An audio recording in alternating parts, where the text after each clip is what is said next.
Everything happens four a reason എന്ന് ഞാൻ വിശ്വസിക്കാറുണ്ട്. ഞാൻ ചില സിനിമ കാണുന്നതും ചില സിനിമ കാണാൻ വൈകുന്നതും everything is for a reason. അങ്ങനെ കാണാൻ ഭയങ്കരമായിട്ട് ആഗ്രഹിച്ച് തിയേറ്ററിൽ മിസ്സായി പോയ എനിക്കൊരു സിനിമയായിരുന്നു. അത് OTTയിൽ വന്ന അതേ ദിവസം തന്നെ ഞാൻ കുത്തിയിരുന്ന് കണ്ടു. ചിന്ന ചിന്ന ആസെ. നമ്മൾ കേട്ട് വളർന്ന ഒരു തമിഴ് സോങ്ങാണ്.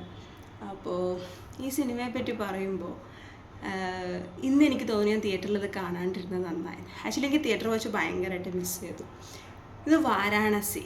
നമ്മൾ സിനിമകളിലും ബോളിവുഡ് സിനിമകളിലും മലയാളത്തിന് മുമ്പ് ഇറങ്ങിയ പല പടങ്ങളിലും കാണുന്ന ഒരു ഗ്ലോറിഫൈഡ് വാരാണസി അല്ലാണ്ട് ശരിക്കുള്ള കുറച്ച് മനുഷ്യരുടെ കുറച്ച് ജീവിതങ്ങൾ കാണിക്കുന്ന ഒരു വാരാണസിയാണ്. ഇത് കുറേ മനുഷ്യരുടെ വാരാണസി എത്തുന്ന കുറേ മനുഷ്യരുടെ ജീവിതങ്ങളാണ്, ആ ബന്ധങ്ങളാണ്, ആ ബന്ധത്തിൻ്റെ അഗാധ തലങ്ങളിലേക്കാണ് അവർ പോകുന്നത്. ഭയങ്കര കുറച്ച് ഹെവി ആയിട്ടുള്ള മൂവിയാണത്. അങ്ങനെ പെട്ടെന്ന് ഒറ്റ സച്ചിട്ട് നമുക്ക് കണ്ടു തീർക്കാനുള്ളൊരു ഇമോഷണൽ ഇതെനിക്ക് ഉണ്ടായില്ല. വെരി ലക്കിലി ഞാൻ സുഹൃത്തോട് സംസാരിക്കണമെന്ന് കുറേ നാളായിട്ട് വിചാരിച്ചു. അപ്പോൾ ഈ സിനിമയുടെ ഇടയ്ക്ക് ആ കോള് വന്നു, എനിക്ക് സംസാരിക്കാൻ പറ്റും. അതെൻ്റെ ഒരു ഇമോഷണൽ ബാലൻസിനെ ഭയങ്കരമായിട്ട് ഹെൽപ്പ് ചെയ്തു ആക്ച്വലി.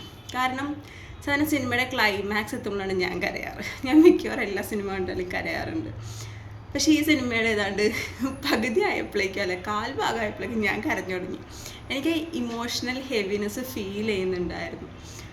അതേപോലെ തന്നെ നമ്മൾ സ്ഥിരം കണ്ട് വളർന്നിട്ടില്ലാത്ത അല്ലെങ്കിൽ കണ്ട് പരിചയമില്ലാത്ത കുറച്ച് കാര്യങ്ങളെ അവർ ബ്രേക്ക് ചെയ്യുന്നുണ്ട്.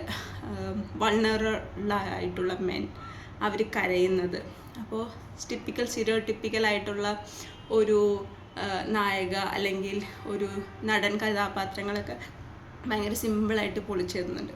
അതിൻ്റെ ഏറ്റവും വലിയ ഉദാഹരണമാണ് ഇന്ദ്രൻസിൻ്റെ നായക കഥാപാത്രം.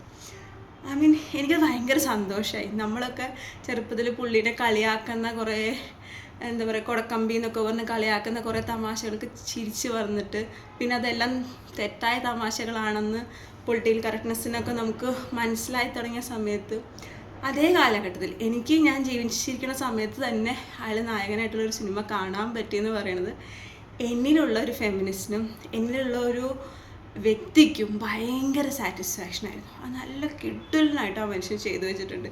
ഇങ്ങനെയൊക്കെ അങ്ങനത്തെ പ്രൈം ടൈമിലൊക്കെ നമ്മൾ എന്താ പറയുക, ഇതാണ് അയാളുടെ സമയം. അയാൾ അന്ന് എത്രയും അവഗണനയൊക്കെ അനുഭവിച്ചിട്ടും മലയാള സിനിമയിൽ നിന്നത്, അല്ലെങ്കിൽ എവിടെ നിന്ന് ആൾ സ്റ്റാർട്ട് ചെയ്തു, ആളിന്ന് എവിടെ നിൽക്കുന്നു, അതിൻ്റെയൊക്കെ ഫ്രൂട്ട് എവിടെയെങ്കിലും നമുക്ക് കിട്ടാണ്ടിരിക്കില്ല നമ്മൾ പറയില്ലേ, അത് കറക്റ്റായിട്ട് കിട്ടിയിട്ടുണ്ട്. അതുപോലെ തന്നെ മധുബാലയുടെ ക്യാരക്ടർ, എസ്പെഷ്യലി സാരി. അപ്പോൾ സാരി ക്രേസുള്ള എനിക്ക് വാരാണസി സാരി എടുക്കാൻ പോകുന്നത്, ആ സാരി എടുത്ത് വരുമ്പോഴുള്ളത്, ആ സാരി അവൾ എടുക്കുമ്പോഴുള്ള ആ ഒരു ഓരോ സാരി ഇങ്ങനെ വെച്ച് നോക്കുമ്പോഴുള്ള കൗതുകമൊക്കെ ഭയങ്കരമായിട്ട് എനിക്ക് കണക്ട് ചെയ്യാൻ പറ്റി. എനിക്കതിൽ കണക്ട് ചെയ്യാൻ പറ്റിയ ഏറ്റവും വലിയൊരു ക്യാരക്ടർ എന്ന് പറയുന്നത് ഇന്ദ്രൻസിൻ്റെ മകളായിട്ടുള്ള ക്യാരക്ടറാണ്. കാരണം എനിക്ക് പറയാനുള്ള കാര്യങ്ങളാണ് അവളതിൽ പറയുന്നുണ്ടായിരുന്നത്. അല്ലെങ്കിൽ ഞാൻ എന്ന് പറഞ്ഞൊരു വ്യക്തി എൻ്റെ പാരൻറ്റിനോട് പറയാൻ ആഗ്രഹിക്കുന്ന ഒരു കാര്യം തന്നെയാണത് പറഞ്ഞത്. അങ്ങനെ ഓരോ ലെയേഴ്സ്. അതിൽ വിഷ്ണു അഗസ്ത്യയുടെ ഒരു ക്യാരക്ടറുണ്ട്.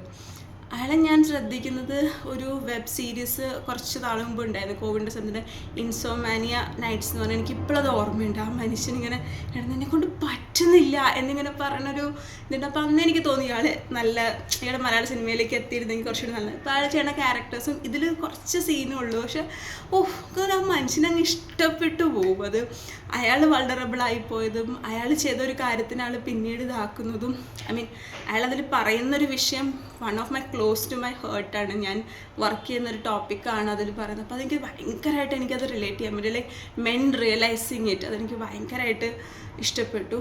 പിന്നെ ഏറ്റവും പ്രധാനമായിട്ട് പറയേണ്ടത് വാരാണസിയാണ്. നമ്മൾ കണ്ട ഗ്ലോറിഫൈഡ് വാരാണസിനേക്കാൾ അപ്പുറത്ത് ഡീപ്പായിട്ടുള്ളൊരു വാരാണസി. അത് ഓരോ ആൾക്കാരും കാണുമ്പോൾ ഉള്ളൊരു കാഴ്ചപ്പാടിൽ കാണുന്ന വാരാണസി. ഗംഗാരതി. ഞാൻ ഗംഗാരതി കണ്ടിരിക്കുന്നത് ഋഷികേശിലാണ്. അപ്പോൾ എനിക്ക് പെട്ടെന്ന് അത് കണക്ട് ചെയ്യാൻ പറ്റി. അന്ന് ഞാൻ പോയ യാത്ര, ഗംഗാരതി കാണാനുണ്ട്, ആ തിരക്ക്, അതൊക്കെ എനിക്ക് ഭയങ്കരമായിട്ട് ഇത് ചെയ്യാൻ പറ്റി. പിന്നെ ഇതിൽ വാരാണസിയിൽ ഉണ്ടാകുന്ന കുറച്ച് കാര്യങ്ങൾ, അവിടുത്തെ കുറച്ച് വൃത്തി കുറവുള്ള കാര്യങ്ങൾ, അതൊക്കെ അതിൽ കൃത്യമായിട്ട് കാണിച്ചിട്ടുണ്ട്. അങ്ങനെ തന്നെ ആയിരിക്കും ഞാൻ വാരാണസി കണ്ടിട്ടില്ല, പക്ഷെ കണ്ടു വന്ന ആൾക്കാരുടെ അടുത്ത്. അപ്പോൾ എനിക്ക് വാരാണസി കാണണം എന്നുള്ള ആഗ്രഹം ചെറുപ്പം മുതലേ ഉണ്ട്. അതൊന്നുകൂടി ഭയങ്കര ഹൈ ആയി. പക്ഷേ ഇമോഷണലി ഭയങ്കര ഹെവി ആയിട്ടുള്ളൊരു മൂവിയാണിത്. ഇതിൻ്റെ ഓരോ ഡയലോഗും ഓരോ സീൻസും നമ്മളെങ്ങനെ കൊണ്ടുപോയി എത്തിക്കുകയാണ്. മനുഷ്യർ വേറെ ആർക്കൊക്കെയോ വേണ്ടി ജീവിച്ചു പോകുന്ന കുറച്ച് മനുഷ്യർ. അപ്പോൾ അത് പിന്നീട് അവർ റിയലൈസ് ചെയ്യുമ്പോൾ അവരെന്താണ് ഇനി ചെയ്യുക, അല്ലെങ്കിൽ എങ്ങനെ അവർക്ക് അതിൽ നിന്ന് ആവാൻ പറ്റും. അത് ഭയങ്കരമായിട്ട് എനിക്ക് അത് ഭയങ്കര ഡീപ്പായിട്ട് എനിക്ക് കണക്റ്റായി. എനിക്ക് ഭയങ്കര ഫീലിംഗ്. അതാണ് ഞാൻ പറയുന്നത്, എനിക്കത് ഇമോഷൻസിലൂടെ തന്നെ എനിക്ക് ആ സിനിമയിലേക്ക് എത്താൻ പറ്റില്ല. I am really happy. Like Vasudev എന്നാണ് എൻ്റെ ഡയറക്ടർ പേര്. എനിക്ക് അവർ തന്നെയാണ് കഥ. അവർ ഭയങ്കര രസമായിട്ട് വെച്ചിട്ടുണ്ട്. കഥക്ക് ഡാൻസ് അത് ഭയങ്കര രസമായിട്ട് അവരത് ചെയ്യുന്നുണ്ട്. അവരുടെ അതുപോലെ തന്നെ എനിക്ക് തിയേറ്റർ എക്സ്പീരിയൻസ് മിസ്സായെന്ന് വെച്ചാൽ ചില ഭയങ്കര വലിയ സീൻസ് ഞാൻ ഫോണിൽ കാണുമ്പോൾ അതിന് ലിമിറ്റേഷൻ ഉണ്ട്. ഇപ്പം നമ്മൾ ലാപ്ടോപ്പിൽ കണ്ടാൽ അതിന് ലിമിറ്റേഷൻ. അത് വലിയ സ്ക്രീനിൽ ആ ഒരു ആർക്കിടെക്റ്റിൻ്റെ ഭംഗിയും ആ രണ്ടുപേരിരിക്കുന്നതും ഭയങ്കര രസമാണ്. ഈ കൊല്ലട്ടിൽ ചായ, മറ്റേ മണ്ണിൻ്റെ കപ്പിലേക്ക് കൊടുക്കുന്ന ചായ, അതിനൊക്കെ ടേസ്റ്റ് വേറെ ഒരു ലെവലാണ്. അത് കുടിച്ച ആൾക്കാർക്ക് അറിയാം, അല്ലെങ്കിൽ കുടിക്കാത്ത ആൾക്കാർ എന്തായാലും കുടിക്കേണ്ട ഒരു സാധനമാണ്. അങ്ങനെയൊക്കെ എനിക്ക് ഭയങ്കരമായിട്ട് ഇഷ്ടപ്പെട്ടു. അപ്പോൾ വാരാണസി എന്ന് പറഞ്ഞ സ്ഥലം ഇതിലൊരു മുഖ്യ കഥാപാത്രമായിട്ടാണ് അതിനെ പോകുന്നത്, അതിൽ നിൽക്കുന്നത്. ക്ലൈമാക്സ് ഓൺ റിസ്കിൽ കാണാൻ ഞാൻ പറയും. കുറച്ച് ഇമോഷണൽ ഡീപ്പാണ്. ഞാനിത് റിവ്യൂ ഒന്നല്ല പറയാം, എനിക്ക് എൻ്റെ ആസ്വാദനം ഞാൻ പറഞ്ഞു വയ്ക്കുന്നതാണ്. എനിക്കിത് ഭയങ്കരമായിട്ടത് തിയേറ്ററിൽ അത് കാണാണ്ടിരുന്നത് നന്നായി എന്ന് എനിക്ക് ഒരു ഘട്ടത്തിൽ തോന്നി. കാരണം ഈ സിനിമ ഇറങ്ങിയ അതേ സമയത്തിനാണ് ബാലനും ഉയിരെ മൂവിയും ഇറങ്ങിയത്. ഇത് രണ്ടും എനിക്ക് ഇമോഷണലി ഒട്ടും താങ്ങാൻ പറ്റുന്നുണ്ടായില്ല. അപ്പം ഞാൻ വിചാരിച്ചു ചിന്ന ചിന്ന ആശയം കൂടി കാണണം അല്ലെങ്കിൽ കാണണം എന്ന് ഭയങ്കരമായിട്ട് ആഗ്രഹിച്ച് പ്ലാൻ ചെയ്ത, പക്ഷെ നടന്നില്ല. ഇപ്പം എനിക്ക് തോന്നി 3 മൂവി ഞാൻ കണ്ടിട്ടുണ്ടെങ്കിൽ എൻ്റെ പൊന്നു തമ്പുരാണ് ഞാൻ അവിടെ ഇടിച്ചു പൊളിച്ച് വീട് തന്നെയായിരുന്നു. അപ്പം നന്നായി വെയിറ്റ് ചെയ്ത് പതുക്കെ കണ്ടതിന് ഭയങ്കര ഇത് ഡാൻസിൽ ഉള്ള സ്റ്റെപ്സുകൾ അവർ ചെയ്യുന്നത്, അല്ലെങ്കിൽ ചിന്ന ചിന്ന ആശയം എന്നുള്ള പേര് തന്നെ അത് ആ പാട്ട് കേൾക്കും, അല്ലെങ്കിൽ ആ പേരൊക്കെ നോക്കും. മാധവ് എന്ന് പറഞ്ഞ ആക്ട്രസിനാണ് ഓർമ്മ വരും. അവരവിടെ പീക്ക് ടൈമിൽ ചെയ്ത് വെച്ച ചിന്ന ചിന്ന ആശയ സോങ്. അപ്പോൾ ഇതിൻ്റെ ഒരു മ്യൂസിക് ഇങ്ങനെ പോകുന്നത്, ആ എഴുത്ത് പോലും ഭയങ്കര രസമുണ്ട്. അവരിങ്ങനെ നമ്മൾ ഹിന്ദി എഴുതുന്ന പോലെയാണ് അതിൻ്റെ ടൈറ്റിൽ കാർഡ് പോലും. അങ്ങനെ ഓരോ ലെയേഴ്സിലും ഭയങ്കര ഒബ്വിയസ്ലി ഇങ്ങനെ ക്ലൈമാക്സിനോട് ഭയങ്കര ബുദ്ധിമുട്ടുണ്ട്.